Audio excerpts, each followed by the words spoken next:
se o usuário não estiver ciente de como utilizar os equipamentos, como ter, ainda mais vocês que lidam com dados tão sensíveis, não adianta nada ter infraestrutura mais moderna se o usuário de vocês não estiver capacitado, souber dos riscos e como se prevenir a eles. Então, eu acho que a gente está num ciclo onde a educação ela vai ser cada vez mais recorrente.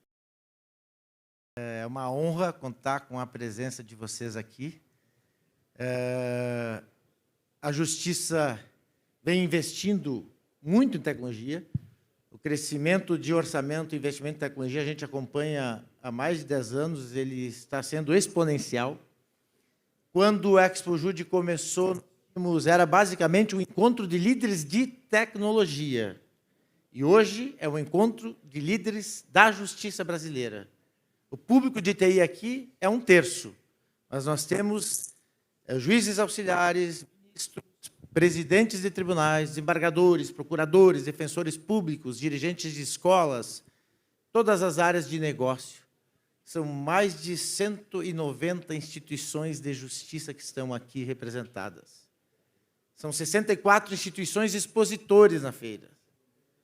Todos conectados com tecnologia e inovação, todos com os desafios de preparar as instituições para o futuro. E aí eu queria começar esse nosso bate-papo com um tema que eu acho que eu considero o mais importante nessa jornada de transformação, que é a educação.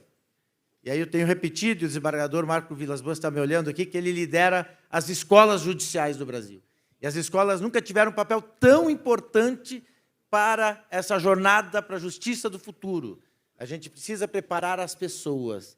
E, nesse sentido, gostaria de ouvi-los sobre a importância e como as empresas podem contribuir com esse desafio de preparar as pessoas para a adoção das tecnologias. Começar, pode ser com a Tânia? Obrigada, Piccolo. Bom dia a todos, bom dia a todas. Prazer enorme estar aqui com vocês. E você mencionou um ponto muito importante, que a adoção de inteligência artificial, e aí vou sempre falar de cibersegurança, porque cibersegurança é a fundação necessária para termos o avanço da adoção de IA de forma responsável, né? A gente fala muito em IA responsável. Então, e esse não é um tema de TI, esse é um tema de negócio. A IA vem para empoderar o negócio, para transformar o negócio. Então, eu fico muito feliz de ver que aqui a gente tem desembargadores, juízes, advogados, gestores, e tem também profissionais de TI que são a ferramenta, que são o business partner de vocês. Então, a TI ela é ressignificada nessa nova era de IA, porque ela passa a ser, talvez, o maior business partner do negócio, mas a decisão está na mão do negócio. E aí a gente fala em capacitação, a gente tem que ter capacitação técnica para muita gente, porque tem um gap no Brasil de mais de 500 mil de profissionais de TI, e com essa adoção massiva de tecnologia, fica faltando cada vez mais técnicos. Então, como que eu vou adotar a tecnologia se eu não tenho profissionais disponíveis para me ajudar nessa jornada?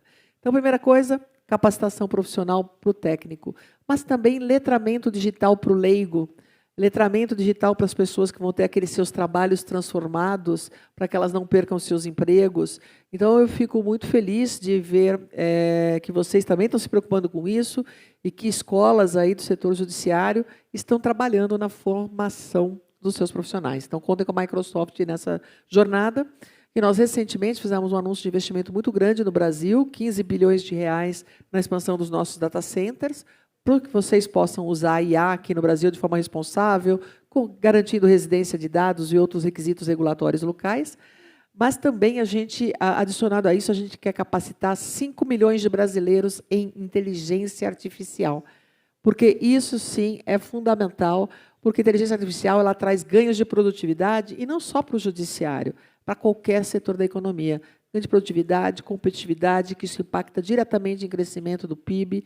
A IA ela é um ator importantíssimo para o combate do cybercrime, ela também é um fator importantíssimo para dar agilidade, transparência, combate à corrupção e melhor serviço ao cidadão. Então, fico feliz e contem conosco para essa jornada de capacitação, que é o ponto número 1 do processo. Muito obrigado, Tânia. Diego, por favor, como que a ADEL pode contribuir com esse movimento de educação? Obrigado. Bom, Piccoli, primeiro, parabéns pelo evento. A gente sabe da importância do judiciário que tem para o nosso país e a gente acredita que a tecnologia pode ajudar e muito na busca de eficiência. Então, prazer, contem conosco. É um prazer estar aqui com vocês hoje. Falando, acho que a Tânia tocou um ponto muito interessante, que é assim, hoje existe um gap de profissionais capacitados. Os números variam, 500, 800, pode ser 1 milhão. O ponto é, os profissionais que esse gap da falta de pessoas qualificadas, ele tende a aumentar. Por quê? Novas tecnologias estão surgindo, não adianta aquele que está capacitado hoje, se ele não continuar se reciclando com as novas tecnologias que vêm, ele vai ficar defasado. E com tudo que a gente está vendo, AI, a capacidade de transformação que isso vai ter, e principalmente no negócio de vocês, esse é um ponto muito, muito, muito importante. A gente tem investido, a gente fala de algumas das premissas que a gente, dentro da nossa estrutura de responsabilidade social, alfabetização digital, que você comentou, Tânia, é um ponto muito importante que a gente tem investido bastante para que as pessoas possam se beneficiar do poder da tecnologia. Hoje, a gente tem do Brasil uma grande parcela da população que não consegue se beneficiar. Mesmo que os próprios serviços que vocês ou outras esferas da administração pública oferecem digital, tem pessoas que não conseguem acessar isso. Então, a gente tem investido bastante em alguns programas de capacitação para auxiliar, gratuito, para auxiliar as empresas, auxiliar as pessoas nesse processo de capacitação para se beneficiar do que a tecnologia pode oferecer. E, então, Piccoli, esse é um desafio muito grande. Quando a gente fala de mão de obra, a gente tem investido muito na capacitação dos profissionais dos nossos clientes. Porque a gente sabe, por exemplo, a gente vai falar hoje de cybersecurity. Não adianta nada eu ter a tecnologia mais avançada, protegendo a minha infraestrutura, se o usuário não entende e não está capacitado. Então, essa é outra área que a gente investe bastante tempo auxiliando os nossos clientes. Ou seja, se o usuário não estiver ciente de como utilizar os equipamentos, como ter, ainda mais vocês que lidam com dados tão sensíveis, não adianta nada ter infraestrutura mais moderna se o usuário de vocês não estiver capacitado, souber dos riscos e como se prevenir a eles. Então, eu acho que a gente está num ciclo onde a educação ela vai ser cada vez mais recorrente. Ou seja, a gente precisa estar sempre se capacitando. Muito obrigado, Diego. Por favor, Marcelo Braga, muito obrigado pela presença também. Eu que agradeço, Piccoli. Faço minhas as palavras do Diego aqui, o evento, mais um ano fantástico, cada vez crescendo em relevância, importância, integração do judiciário como um todo.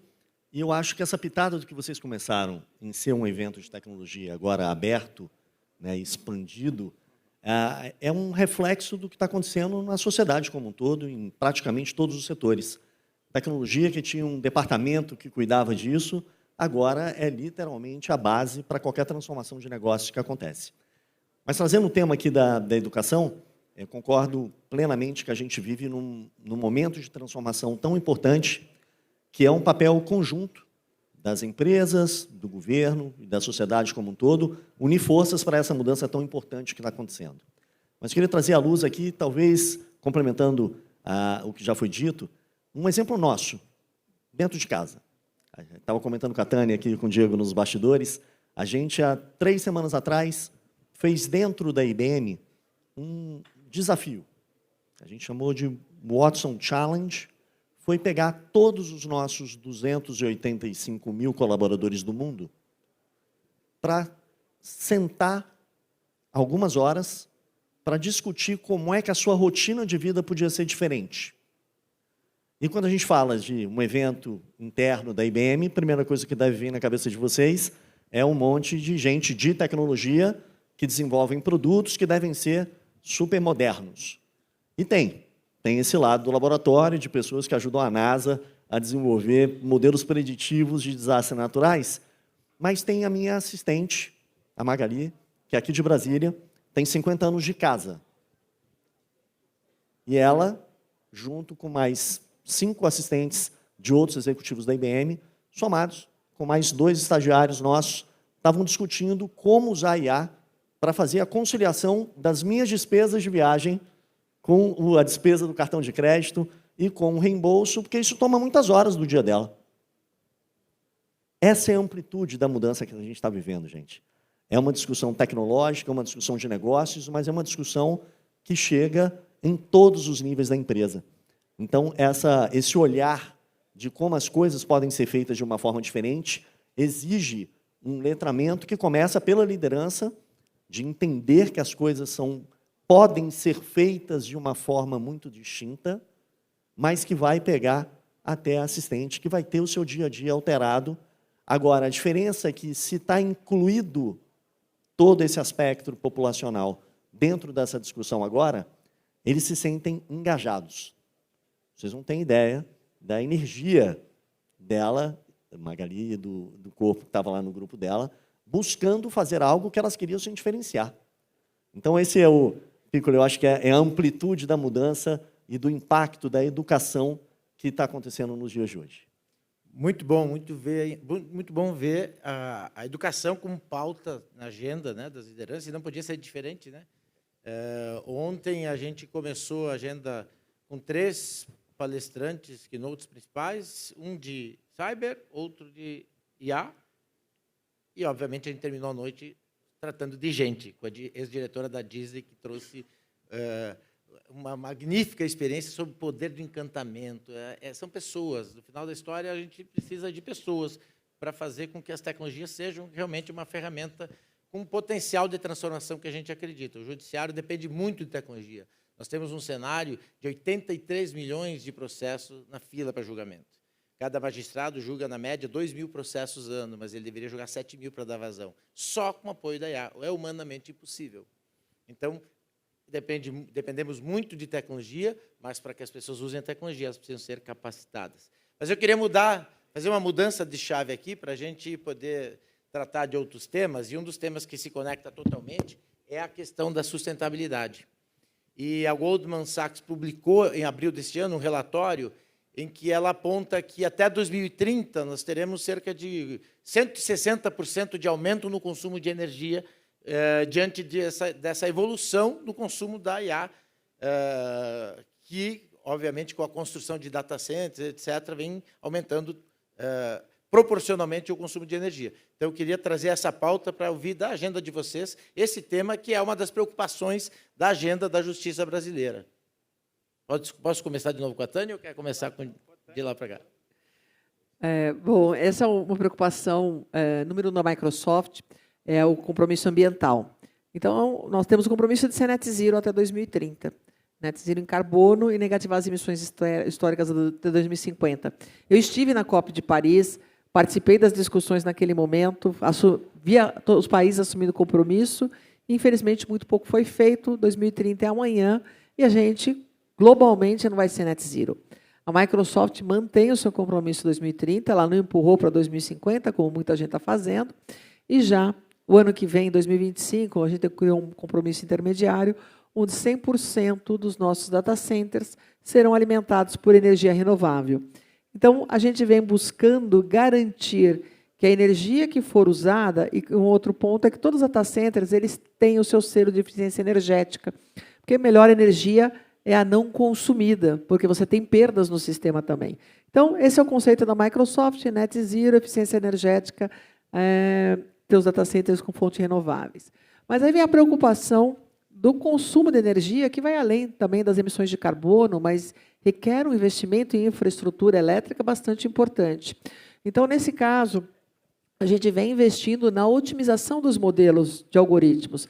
Vocês devem estar ouvindo falar, o GPT, por exemplo, que é um LLM, Large Language Models, que é um modelo que é treinado com muitos parâmetros. Hoje nós estamos falando em trilhões de parâmetros para treinar o algoritmo, e é isso que consome essa capacidade computacional gigantesca que consome energia elétrica. Então, a gente está trabalhando em modelos mais otimizados. O GPT-4o ele entrega mais capacidade computacional, mais capacidade do algoritmo com menor consumo de energia. É mais capacidade do algoritmo com menor capacidade computacional, consequentemente, menor consumo de energia. Então, a gente vem trabalhando numa frente, otimização do algoritmo. Na segunda frente, outros modelos, que a gente está falando muito em Small Language Model. Vocês não precisam, eu falo de um canhão para matar formiga.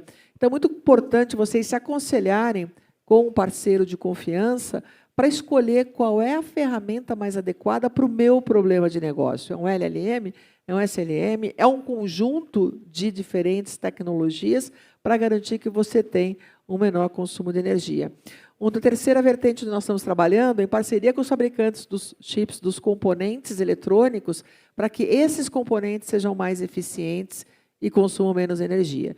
E um quarto componente, a gente também, diria um quarto componente, a gente vem investindo em estudos para refrigeração, sistemas de refrigeração data center. O grande consumo de energia, ele vem da necessidade de refrigerar os servidores. Então, a gente também trabalha em novos sistemas de cooling, e a gente vem também trabalhando e investindo em startups que fazem captura de carbono, porque, infelizmente, é impossível ser net zero sem fazer captura de carbono. Então, o nosso compromisso ele é reforçado nesse momento na era de IA. A gente não quer que vocês fiquem inibidos de usar IA por causa dos impactos ambientais. Então, a gente tem investido pesadamente para garantir que a gente vai fazer o offset das emissões adicionais. Muito obrigado. Podemos seguir com... Vamos lá. Obrigado, o padrão, né? Vai lá, mudar? Braga. Não, Por favor, eu vou mudar um pouquinho, falar de um tema importante. Tânia, obrigado por ter explicado. Acho que, assim, de fato, a questão de energia é uma preocupação muito grande. Mas eu não vou me ater ao mesmo tópico que a Tânia explicou muito bem. Eu quero oferecer um ângulo um pouquinho diferente, também ligado à sustentabilidade. Hoje o mercado produz cerca de 1,2, 1,3 bilhões de celulares todo ano e cerca de 300, 350 milhões de PCs todo ano. Ou seja, esses equipamentos têm uma vida útil média de 2 anos o celular, 3 a 5 um PC, e muitas vezes esses equipamentos ficam perdidos numa gaveta por causa de um simples componente que deixou de funcionar.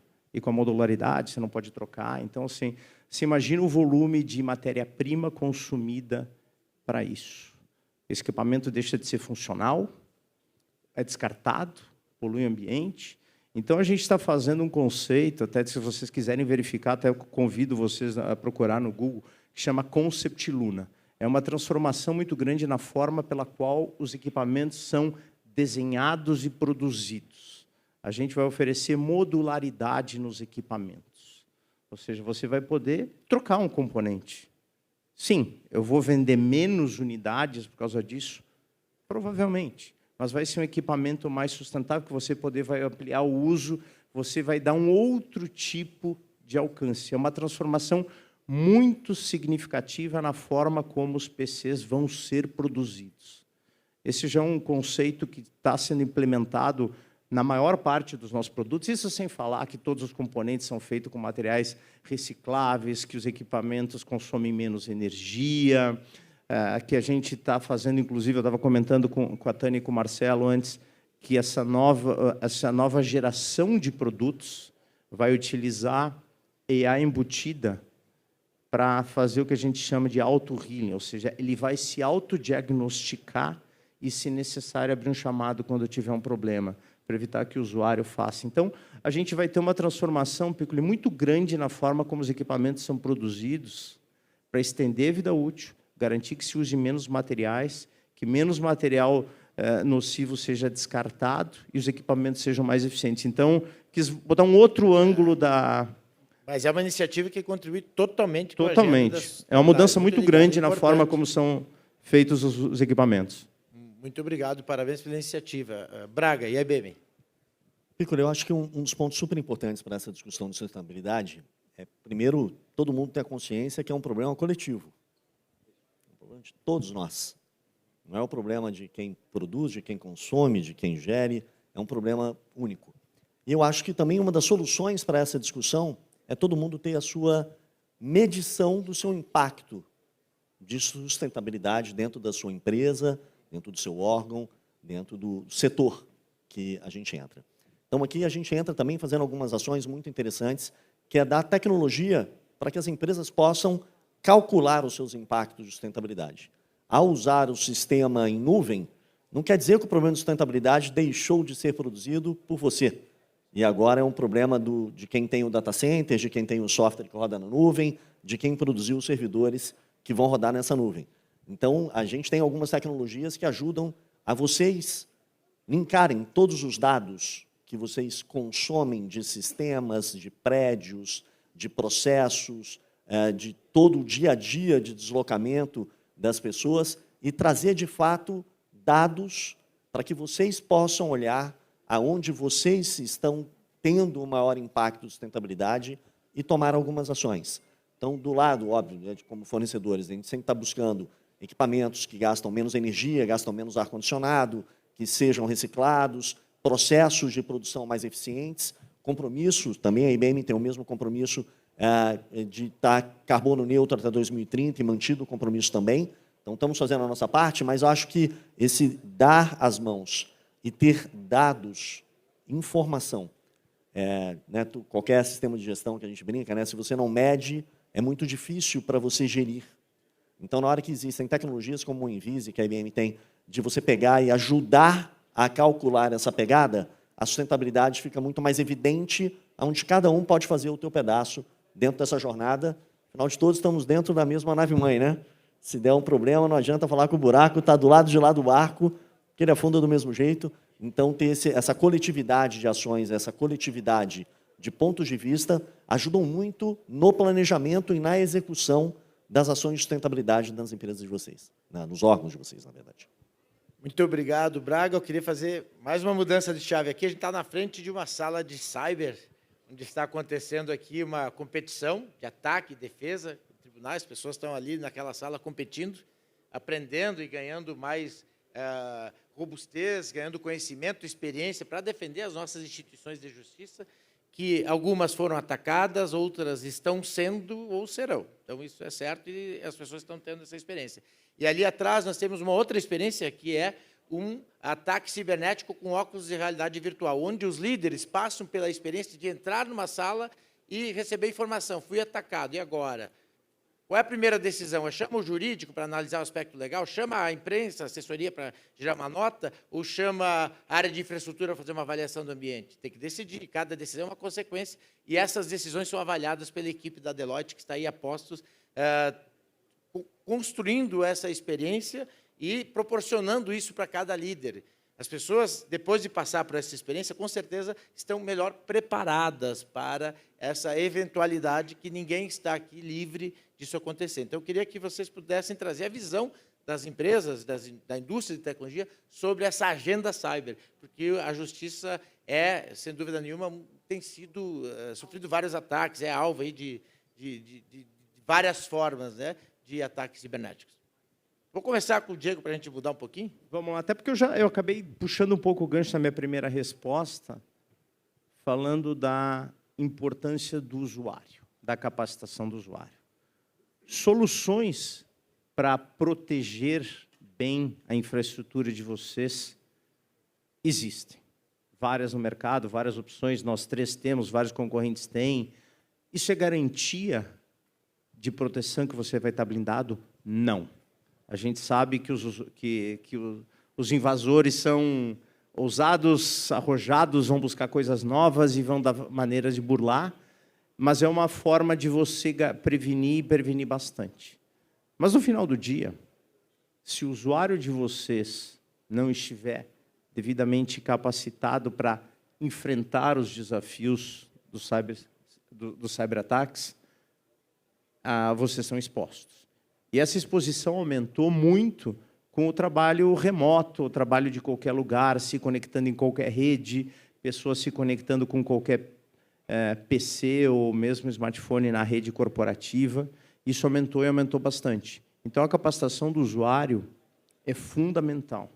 Só para vocês terem uma ideia da importância disso que a gente leva dentro da Dell, todo trimestre tem um exercício de phishing, alguma coisa do gênero, alguma simulação de ataque, para todos os 120 mil funcionários da empresa. Quem não passar, ou seja, quem não detectar as 3 tentativas da forma correta por 3 vezes, pode perder o emprego.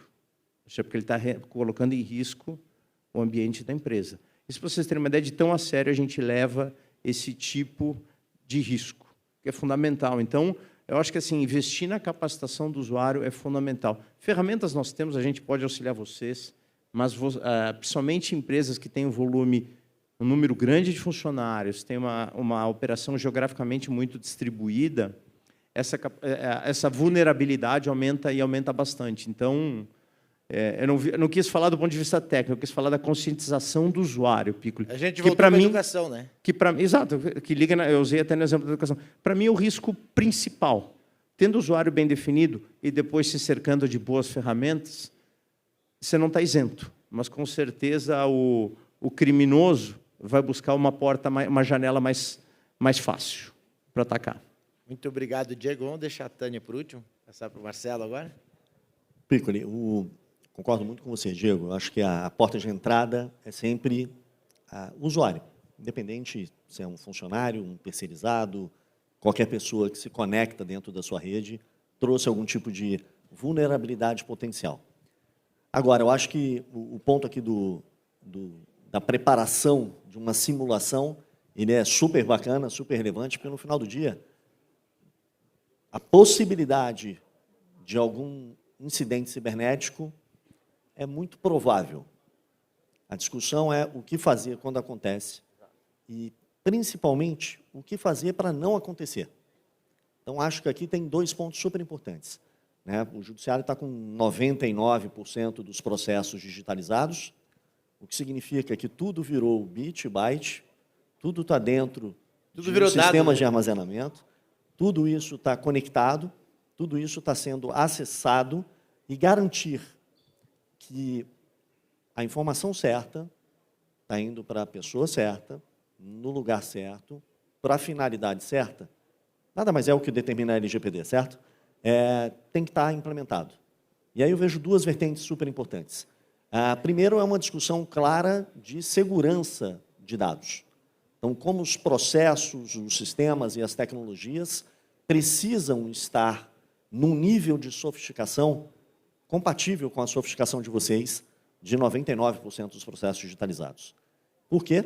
Porque se pegar em um ponto de um sistema de armazenamento qualquer, por mais redundante, seguro que ele seja, indisponibiliza um pedaço importante de um tribunal, de uma decisão importante e toda a consequência que isso traz como um todo. Agora, na hora que a gente olha que estão começando, pessoal, isso aqui é um ponto super importante, né? Não só os mocinhos têm acesso à tecnologia, como os bandidos também. Então, na hora que você entra fraudes, o nível de sofisticação que existe agora com o uso de deepfakes, simulação de voz, simulação de vídeo, simulação de textos, entra um outro nível de sofisticação. Porque na hora que um servidor público recebe um áudio de um presidente de um tribunal pedindo para ele mandar um documento direto aqui no WhatsApp dele, é um outro tipo de ataque. Concorda? Você vai olhar e falar assim, mas veio do número dele, a voz é a dele. Pode ter a tentação de mandar e o processo correto não fosse esse. E a gente sempre tende a achar que isso só vai acontecer com outro. Só em filme, né? Só na casa, só na instituição ao lado, no outro estado. No meu estado não vai acontecer, na minha instituição... E essa identificação de tendências, Piccoli, ela é super importante. Aí eu vou trazer para um outro ponto, né? Estamos falando muito de inteligência artificial e o poder maravilhoso que ela tem aqui dentro de ajudar o judiciário a ser mais produtivo, a reduzir o backlog todo de processos que existem. Mas agora começam a surgir coisas muito sofisticadas. Começa a aparecer envenenamento de IA. Pessoas que intencionalmente ensinam errado. Para que a resposta saia errada, isso traz algum tipo de consequência para a empresa, como, por exemplo, uma insatisfação. O sujeito não estava feliz no que estava trabalhando, resolveu fazer o errado, e até você identificar esse parâmetro, até você identificar essa tendência, então, o uso intensivo de tecnologia, somado com essa mudança cultural que a gente está falando muito aqui para vocês, é o que forma esse arcabouço de segurança da informação hoje. Não é mais sobre tecnologias e técnicos, não é mais sobre terceirizar o problema, mas a gente ter essa visão integrada de vários momentos de vulnerabilidade, mas que, no final do dia, como voltar um sistema o mais rápido possível. Como é que, em caso de um ataque, a disponibilidade da informação seja garantida. como é que, ao perceber um ataque, você rapidamente consiga atuar. E quando tem ainda o planejamento, o teste, a recorrência dessas preparações, é a melhor coisa que existe, porque na hora que acontece um incidente, você sabe exatamente o que fazer e não entrar no pânico, né? De falar, não consigo acessar. E agora? E agora a gente vai fazer assim, assim, assado, o procedimento de restaurar é dessa forma, vamos para esse momento de contingência. Então, o nível de sofisticação agora está no outro patamar. A gente tem até um livro de servidores da Justiça, que está na 2ª edição sendo lançado aqui, que o tema dele é Fui Atacado e Agora. Instituições que tiveram essa experiência o livro está à disposição de vocês, tá? Vai ter uma sessão de autógrafos, inclusive, na área de estandes. Porque é o tema do momento. Tânia, e agora o Braga comentou, né? A conexão da IA com o cyber... É total, porque aumenta, o que a gente fala, é aumento de zona de vulnerabilidade. Mais dispositivos, mais aplicativos, nuvens, multi-cloud, on-premise, cloud, usuários de fora, seus funcionários não devidamente preparados, como os colegas falaram. Eu vou trazer alguns dados para vocês verem a dimensão do mundo do crime cibernético. Ele movimenta 8 trilhões de dólares por ano. É a 3ª maior economia do mundo. Então, mostra que o crime compensa para o atacante. Por ano, a gente tem mais de 30 bilhões de tentativa de ataque de senha. Então, proteger suas senhas fortes. Aí vai o treinamento do usuário de novo. Não compartilhar senhas. Multifator de autenticação. O multifator de autenticação ele pode prevenir 98% dos ataques. Primeiro agente de risco somos nós.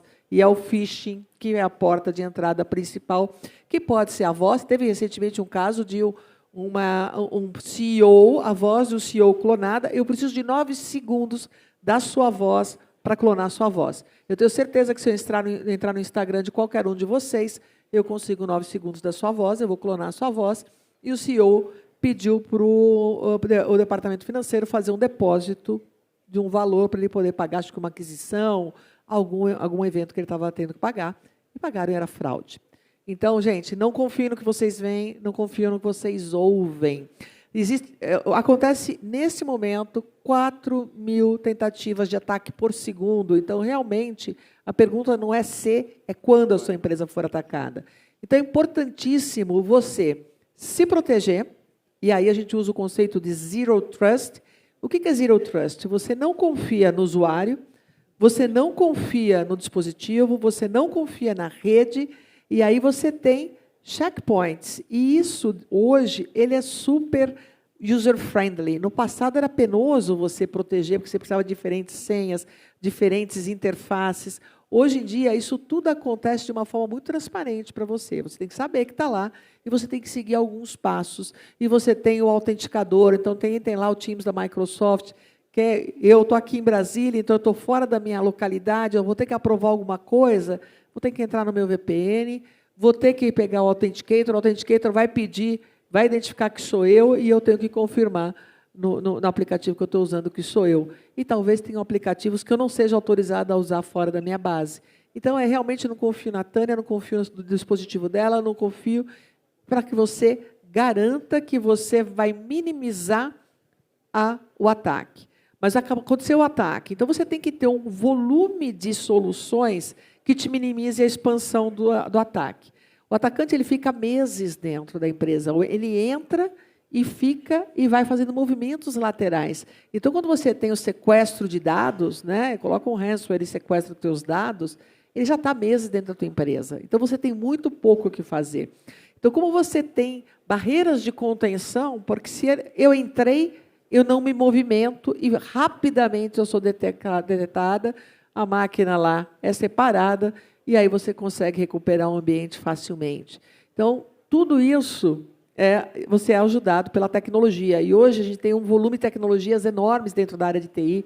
Cada empresa média tem mais de 50 tecnologias diferentes de proteção. Isso precisa ser otimizado, porque, além de custo, torna a vida do profissional de TI muito difícil. E aí você tem a parte, eu fui atacado, eu consegui conter, ou não consegui conter, Eu sou uma empresa pública, eu tenho que ir para o mercado. Eu sou um agente público, eu tenho que ir para o mercado informar que eu fui atacado. E aí, o que eu faço? Qual o papel do presidente? Qual o papel da área de TI? Qual o papel da área de comunicação? Qual o papel da área de gestão de crise? Porque isso é uma crise e a gente tem que atuar de forma profissional.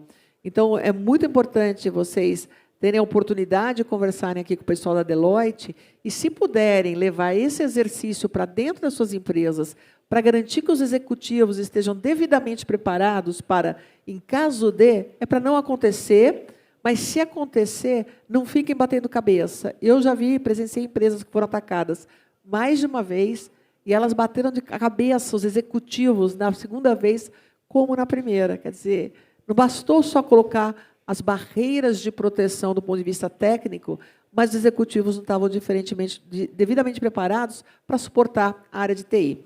Então, cibersegurança é um trabalho em equipe, exige participação de todos, absolutamente todos da empresa, requer treinamento, requer ferramentas, requer uso de ferramentas, requer não exceção para ninguém e zero confiança. Muito obrigado, Tânia. Bom, a gente está caminhando para o final. Eu quero fazer uma última rodada sobre um tema que ele é uma preocupação. Mais uma, né? A gente já falou que o crescimento em relação a investimentos em tecnologia ele tem sido exponencial, mas, mesmo assim, parece que nunca é suficiente, porque a demanda por tecnologia ela é muito maior.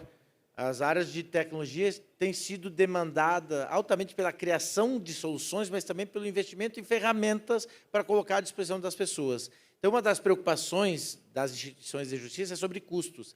Tem algo que a gente possa fazer? Tem algo que as empresas possam fazer? Tem alguma estratégia para ajudar a reduzir um pouco o custo de acesso às tecnologias? Começando com o Braga dessa vez? Piccoli, eu acho que essa preocupação com custos, ela também permeia todos os clientes que eu converso. E aqui vem algumas discussões muito diferentes do que aconteciam há alguns anos atrás.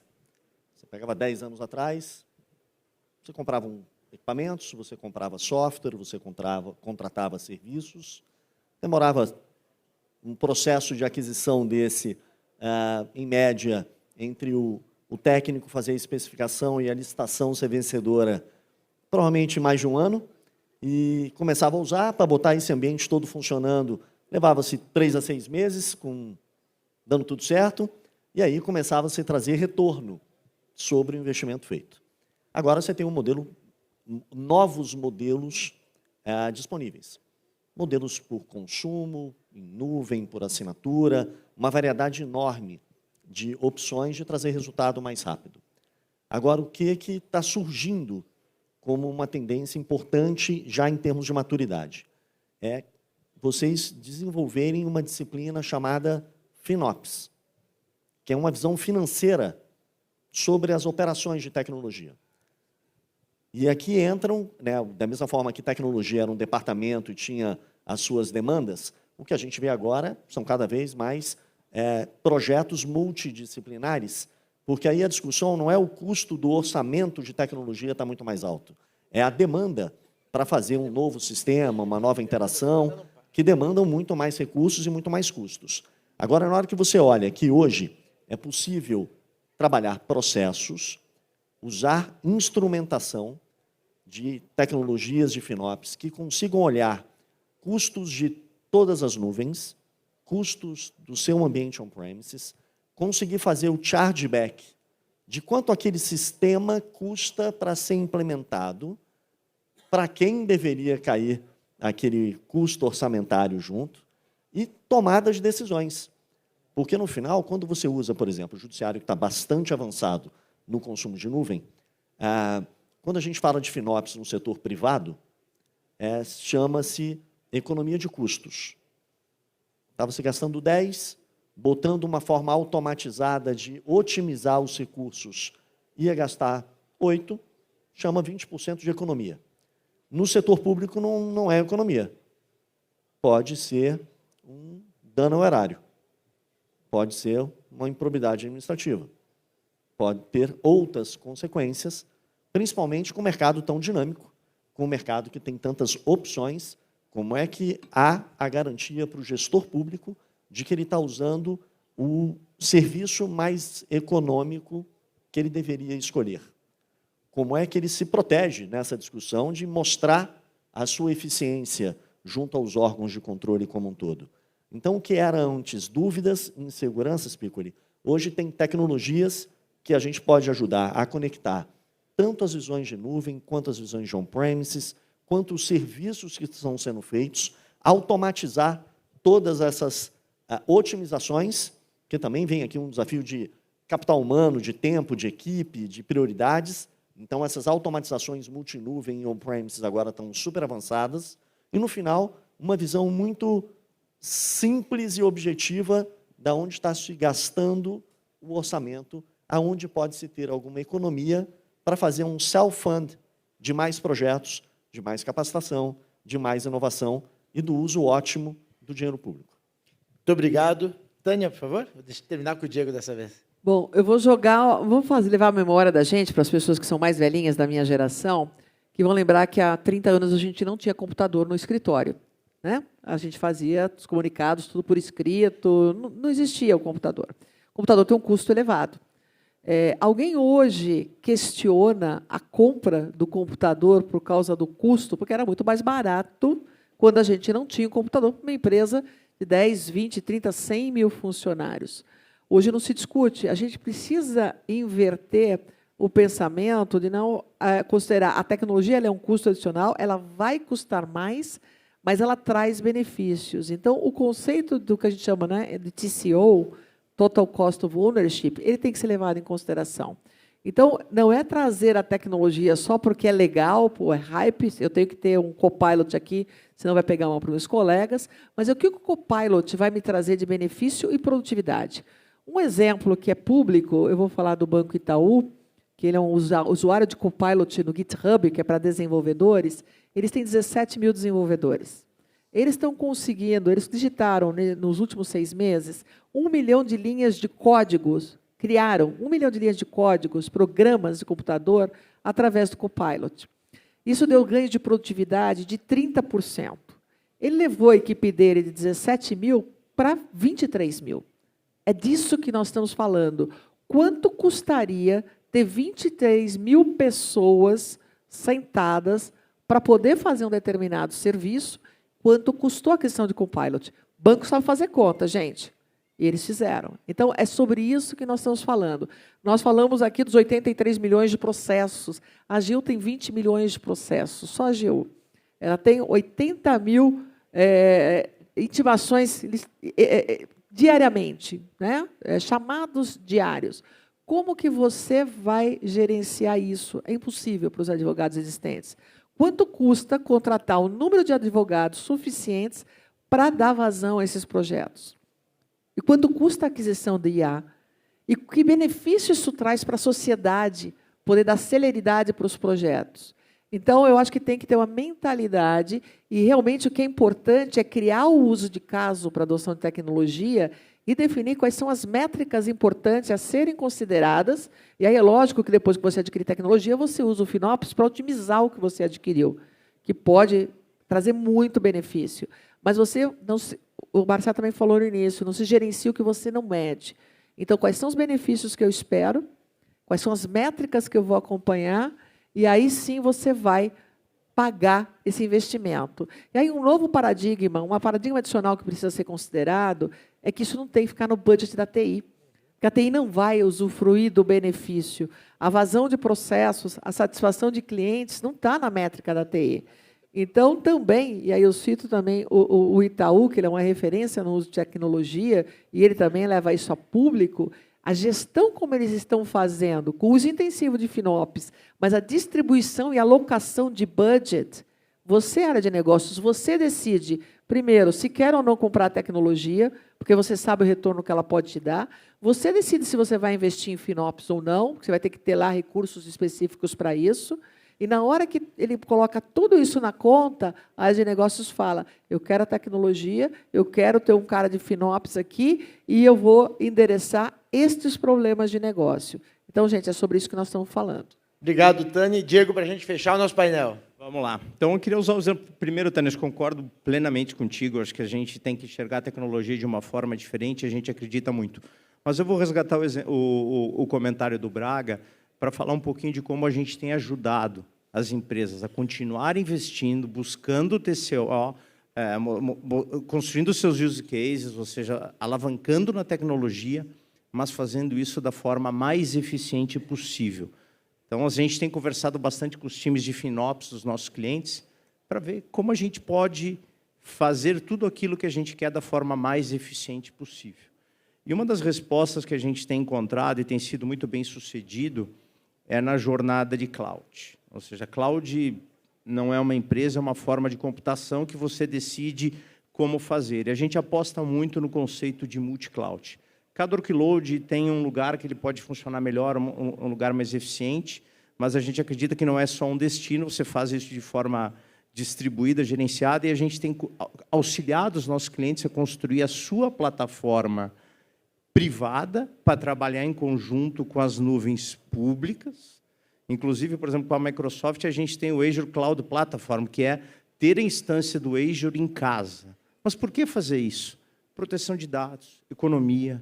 Em diversos use cases, a gente consegue mais de 40%, 50% de economia no custo total de processamento montando essa plataforma. Então, isso é um dos cases que a gente tem feito de uma forma muito eficiente, tem vários cases sendo construídos. E o mais recente de todos, a gente construiu, desenvolveu em conjunto com a NVIDIA, o conceito do que a gente chama do AI Factory, que nada mais é uma solução, uma arquitetura pré-desenhada, validada para trabalhar com os mais diferentes LLM, as mais diferentes plataformas, que você monta on-premise ou num colocation qualquer, você aplica, treina seus dados, trabalha conecta com a sua cloud também, para você rodar a sua instância de AI de uma forma eficiente, segura, gerenciada. Então, são dois cases que a gente tem construído de forma muito prática no mercado privado, estamos trabalhando também no público com umas soluções aqui bem interessantes. Depois, quem quiser, procure o time da Dell, que eles podem mostrar para vocês como a gente ajuda também o judiciário nesse sentido. Muito obrigado, Diego, Tânia, Marcelo. Todos têm stand, todas as empresas com stand na feira, então visitem depois os stands da Microsoft, da IBM, da Dell. Muito obrigado a todos, obrigado a vocês mais uma vez. Uma salva de palmas.